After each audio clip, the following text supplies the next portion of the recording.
If you find yourself with a camera in your hand and you want to learn how to use it, please subscribe to this channel, like the videos, comment down below what you would like to learn more about. Hi Photos subscribers. Today we're talking about clarity, and I've been out and around watching different Facebook groups and photography website. Users' questions are coming up and they're asking about clarity. So I wanted to address that with you today and just share some basic things that I've found and my experience of how all things tie together in photography. What is exposure, ISO, and all these other things? How do they create clarity? How do they create contrast? We've talked about before. So today I want to share a few things, but we're all going to specifically tie clarity today, what we're talking about for clarity, tie it back to focus.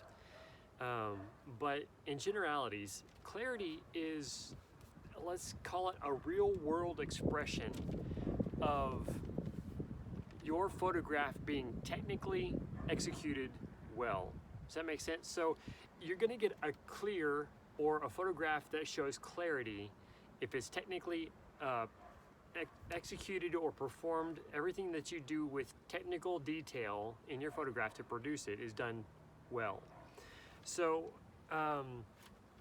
let's talk real quickly about what the three basic things are in photography that are going to produce clarity. Now, obviously, you're going to have clarity if you have a wide aperture to be able to get your subject in focus. That's going to be easy. If you have f-stop 18, 20, 22, so that you have a greater depth of field, so that your subject is more in focus. It also allows more of your background to be in focus. So if you don't want that, that would be something to consider.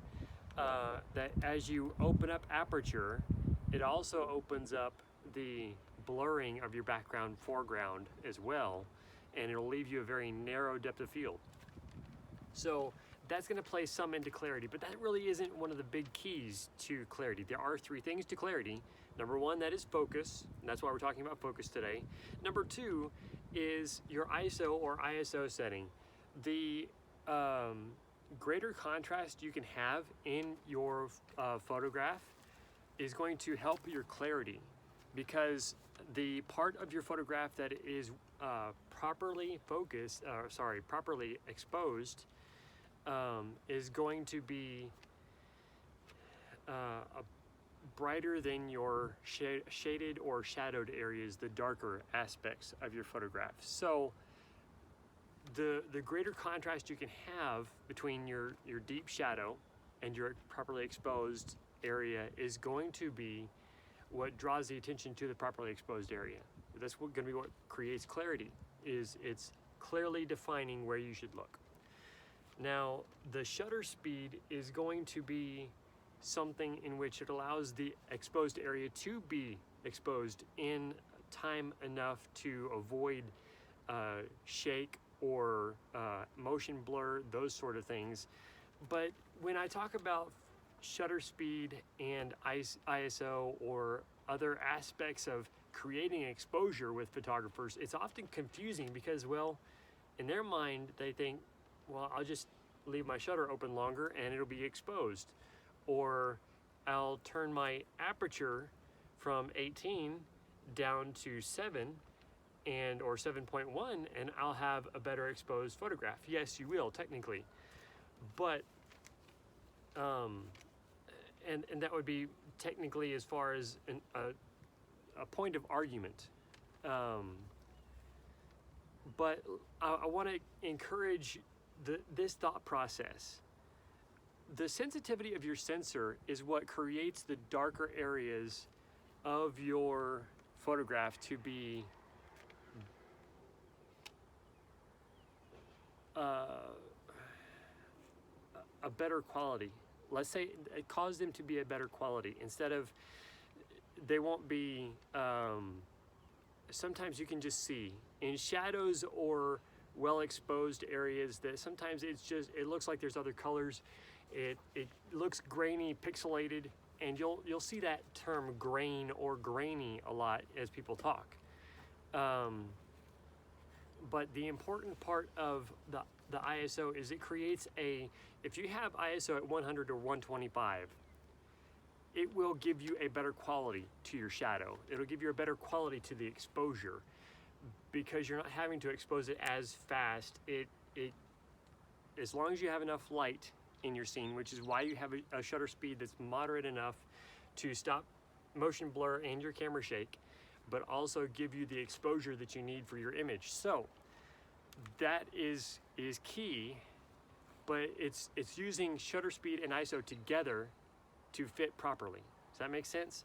And the reason that I'm talking about shutter speed as being fast enough to capture the motion and stop its activity with only slight motion blur if you want, or none at all, and a low ISO but a high aperture so that you can get a good focus, that all requires one of the things that we're going to be talking about later in clarity, and that is you're going to need a good amount of light in your shot. So the difference between ISO and shutter speed is kind of where I started this talking around this circle. To bring this together, ISO as contrast. You're going to have better contrast, greater clarity if you leave your ISO low, like 100 or 125. It doesn't have to stay down there. I'm just saying work towards shooting on the low side so that you don't have grain and you don't have other issues that you're having to play around or work against. But the shutter speed, because people see ISO and shutter speed kind of along working exposure, it's not really. But shutter speed, here's the thing I want. Think about shutter speed like lemonade, okay? I hope you like lemonade, but here's maybe one of the reasons you don't like lemonade is because it's too sour. Shutter speed is very much the same way. Shutter speed is one of those things that if it's too slow, it's, let's say, too sour for somebody. They don't want to look at a picture that is underexposed. But on the same idea of exposure scale, if they go to the other side and it's too overexposed, it's like somebody drinking a type of lemonade that has way too much sweetener or sugar in it. They don't like that because it's overpowering the taste of lemon, and they don't want to taste pure sugar. They want to taste some of the lemon. So the right shutter speed to give you clarity and a good exposure with your ISO, your aperture, and your focus, all of those working together in one shot, is going to give you something like lemonade that you just look at this photograph and you go, oh, that's refreshing to look at, just like drinking a glass of lemonade. So I hope that kind of gives you an idea of what you're going for and how to achieve that without actually telling you, go use these settings. If I tell you to go use these settings, number one, I don't really know what the light situation is where you're shooting, but number two, your shoot style in that respect is going to be my style. It's not going to be yours. And I want your style to shine through. I want your creativity to come out too. So thank you so much for watching. If you're not a subscriber, we would love your subscription. And if this video content has added value to your shooting, we would love to have your like. Give us a comment and let us know how it has helped you. Thank you so much. God bless.